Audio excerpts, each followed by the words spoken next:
नमस्कार और आज की इस खास बातचीत में आपका स्वागत है।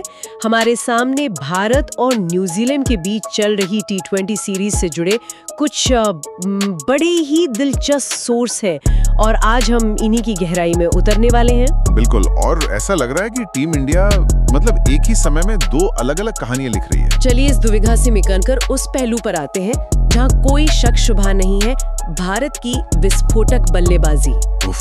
पिछले कुछ मैचों में तो ऐसा लगा जैसे भारतीय बल्लेबाज किसी और ही प्लैनेट पर खेल रहे हैं। धूम मचा दी शायद छोटा शब्द होगा इसके लिए। ये सिर्फ रन बनाना नहीं है, ये विरोधी टीम के मनोबल को पूरी तरह से कुचल देना है। मानसिकता में एक बदलाव दिख रहा है, जबरदस्त बदलाव। अब टीम 200 के लक्ष्य से डर नहीं रही बल्कि उसे 15 ओवर में खत्म करने की सोच रही है। आंकड़े तो यही कहानी कह रहे हैं। दूसरे और तीसरे टी20 मैच में भारत ने 209 और 154 रनों के लक्ष्य का पीछा करते हुए सिर्फ 25.2 ओवर खेले। मतलब कुल 363 रन का पीछा सिर्फ 25 ओवरों में। ये तो वीडियो गेम जैसे आंकड़े हैं। बिल्कुल। और इसमें जो सबसे खास बात है वो है अभिषेक शर्मा का प्रदर्शन। हाँ, 300 से ज्यादा का स्ट्राइक रेट। वो सिर्फ एक आंकड़ा नहीं है। अगर आप देखें तो उनके ज्यादातर रन लॉन्ग ऑन और मिड विकेट के ऊपर से आए हैं, वो भी पावर प्ले के अंदर। उन्होंने स्पिन और पेस दोनों के खिलाफ एक ही आक्रामकता दिखाई है। ये बताता है कि ये सिर्फ तुक्का नहीं, एक सोची समझी बेखौफ रणनीति है। सही है। और कप्तान सूर्य कुमार और ईशान किशन का स्ट्राइक रेट भी तो 230 के आसपास रहा है। वही तो, मतलब ये आग सिर्फ एक छोर से नहीं बल्कि दोनों छोर से लग रही है। तो ये सिर्फ अच्छी फॉर्म नहीं बल्कि एक तयशुदा प्लान है। और जैसा कि हमारे सोर्स बता रहे हैं, अगला मैच विशाखापट्टनम में है। विशाखापट्टनम में दूसरी पारी में गेंदबाजी करना बहुत मुश्किल हो जाता है। गेंद गीली होने से स्पिनरों की पकड़ खत्म हो जाती है और तेज गेंदबाजों के लिए भी यॉर्कर डालना मुश्किल होता है। हाँ, इसलिए अगर भारत टॉस हार कर पहले बल्लेबाजी करता है तो उन्हें पता है कि 200 भी शायद सुरक्षित स्कोर ना हो। उन्हें 220-230 का लक्ष्य रखना होगा। और अगर चेस करते हैं तो उन्हें इसी आक्रामक मानसिकता के साथ शुरुआत करनी होगी ताकि ओस के प्रभाव को बेअसर किया जा सके। ये आक्रामकता अब एक विकल्प नहीं बल्कि एक जरूरत बन गई है। लेकिन इतनी जबरदस्त बैटिंग का क्या फायदा अगर गेंदबाज उन रनों का बचाव ही ना कर पाए। और मुझे लगता है यहीं पर आकर टीम इंडिया की गाड़ी थोड़ी अटक रही है। हाँ, खासकर स्पिन डिपार्टमेंट में। और ये एक मामूली चिंता नहीं है, ये एक गंभीर चिंता है, खासकर जब विश्व कप सर पर हो। सही बात है। स्पिन गेंदबाजी तो हमेशा से भारत की ताकत रही है, लेकिन इस सीरीज में वही हमारी सबसे कमजोर कड़ी साबित हुई है। कुलदीप यादव जो हमारे मुख्य स्पिनर माने जाते हैं, वो अपनी लय में बिल्कुल नहीं दिखे हैं।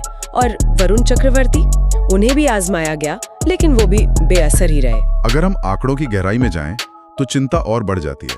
कुलदीप ने इस सीरीज के 2 मैचों में सिर्फ 2 विकेट लिए हैं। और इकोनॉमी 9.5 रन प्रति ओवर, जो टी20 के लिहाज से बहुत ज्यादा महंगा है। पिछले मैच में भी उन्होंने 3 ओवरों में 32 रन दे दिए। बात सिर्फ इस सीरीज की नहीं है, इससे पहले वनडे सीरीज में भी वो औसत ही दिखे थे। ऐसा लग रहा है कि या तो वो बहुत ज्यादा प्रयोग कर रहे हैं या फिर बल्लेबाजों ने उनकी गूगली को पढ़ना शुरू कर दिया है। और वरुण चक्रवर्ती का क्या? उन्हें मिस्ट्री स्पिनर कहा जाता है, लेकिन इस सीरीज में उनकी मिस्ट्री कुछ सुलझी हुई सी लगी। सही कहा आपने। पहले 2 मैचों में उनकी गेंदबाजी में वो पैनापन, वो धार नहीं दिखी जिसके लिए वो जाने जाते हैं। कीवी बल्लेबाजों ने उन्हें क्रीज से ही खेला और बड़े शॉट्स लगाए। तो जब आपके दोनों मुख्य स्पिनरी फॉर्म से बाहर हो तो कप्तान के पास बीच के ओवरों में विकेट लेने के विकल्प भी खत्म हो जाते हैं। एग्जैक्टली। तो इसका समाधान क्या है? पिछले मैच में टीम ने रवि बिश्नोई को मौका दिया था और उन्होंने काफी किफायती गेंदबाजी की थी। और यहीं पर टीम मैनेजमेंट के लिए एक बड़ा फैसला लेने का वक्त आ गया है। पिछले मैच में भारत न्यूजीलैंड को 153 पर रोकने में कामयाब रहा, लेकिन इसका श्रेय जसप्रीत बुमराह, हार्दिक पांड्या और खासकर रवि बिश्नोई को। हाँ, रवि बिश्नोई की गेंदबाजी को जाता है। उन्होंने बीच के ओवरों में रन रोककर दबाव बनाया। अब सवाल ये है कि क्या आप फॉर्म में चल रहे बिश्नोई पर भरोसा जताएंगे या फिर कुलदीप यादव जैसे अनुभवी खिलाड़ी को एक और मौका देंगे? लेकिन क्या ये कुलदीप यादव जैसे सीनियर खिलाड़ी के लिए एक गलत संदेश नहीं होगा? विश्व कप जैसे बड़े टूर्नामेंट में अनुभव बहुत काम आता है। सही बात है, लेकिन दूसरा तर्क ये कहता है कि टी20 एक मोमेंटम का खेल है। आप एक ऐसे गेंदबाज के साथ नहीं जा सकते जिसका आत्मविश्वास कम हो। तो टीम मैनेजमेंट क्या सोच रहा होगा? शायद वो ये सोच रहे हैं कि कुलदीप को आराम देकर वरुण को वापस लाया जाए या बिश्नोई को ही जारी रखा जाए। और इस बीच अक्षर पटेल की उंगली की चोट पर भी नजर है। अगर वो फिट होते हैं तो वो तो गेंद और बल्ले दोनों से टीम को एक शानदार संतुलन देते हैं। बिल्कुल। तो इतने सारे अगर मगर के बाद जब टीम अगले मैच के लिए उतरेगी तो प्लेइंग 11 कैसी दिख सकती है? मतलब सिर्फ नामों की लिस्ट नहीं, इसके पीछे की सोच क्या हो सकती है? चलिए इस शतरंज की बिसात को समझने की कोशिश करते हैं। भारत की तरफ से देखें तो टॉप 4 तो लगभग तय हैं। अभिषेक शर्मा, संजू सैमसन, ईशान किशन और कप्तान सूर्य कुमार यादव। हाँ, सैमसन की जगह पक्की नहीं है, लेकिन शायद टीम उन्हें एक आखिरी मौका और देगी। और मिडिल ऑर्डर में हार्दिक पांड्या, शिवम दुबे और रिंकू सिंह। ये तिकड़ी तो टीम की सबसे बड़ी ताकत लग रही है मुझे। बिल्कुल, ये तीनों किसी भी गेंदबाजी आक्रमण को तहस नहस कर सकते हैं। असली पेंच गेंदबाजी में है। जसप्रीत बुमराह का खेलना तय है। अब सवाल है अर्शदीप सिंह और हर्षित राणा में से कौन खेलेगा।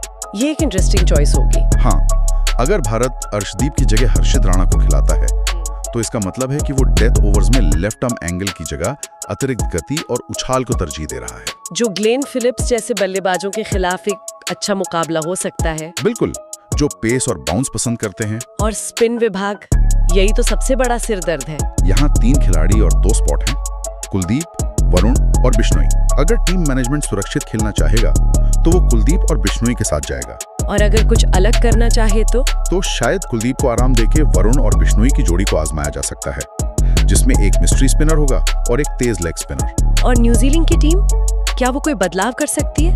मुझे नहीं लगता वो ज्यादा बदलाव करेंगे। उनकी टीम काफी सेट लग रही है। Devon Conway, Rachin Ravindra, Glenn Phillips, Daryl Mitchell, उनकी बल्लेबाजी में काफी गहराई है। गेंदबाजी भी उनकी अच्छी है। हाँ, मिचेल सेंटनर, ईश सोडी और मैट हेनरी हैं। उनकी मुख्य चुनौती ये होगी कि भारत की इस विस्फोटक बल्लेबाजी को पावर प्ले में कैसे रोका जाए। शायद वो शुरुआत में ही सेंटनर को गेंद थमा दे। तो इस पूरी बातचीत का निचोड़ क्या निकलता है? एक तरफ तो टीम इंडिया की बल्लेबाजी है जो हर रिकॉर्ड तोड़ने पर तुली है, और दूसरी तरफ गेंदबाजी है, खासकर स्पिन, जो अपनी लेयर ढूंढ रही है। बिल्कुल, ये सीरीज सिर्फ जीत हार तय नहीं कर रही। ये विश्व कप से पहले सैमसन का संघर्ष, ईशान का उदय, स्पिनरों की ये दुविधा, ये सब विश्व कप की टीम के चयन में बहुत बड़ी भूमिका निभाएंगे। जैसा कि ईशान किशन और रवि बिश्नोई के मामले में दिख रहा है। हाँ, या फिर वो कुलदीप यादव जैसे स्थापित और अनुभवी खिलाड़ियों को उनके मुश्किल दौर में भी समर्थन देगा। ये फॉर्म बनाम प्रतिष्ठा की एक क्लासिक बहस है। बिल्कुल, और इस सीरीज के बाकी बचे मैच सिर्फ नतीजा ही नहीं, बल्कि टीम इंडिया की इसी फिलॉसफी की दिशा भी तय करेंगे।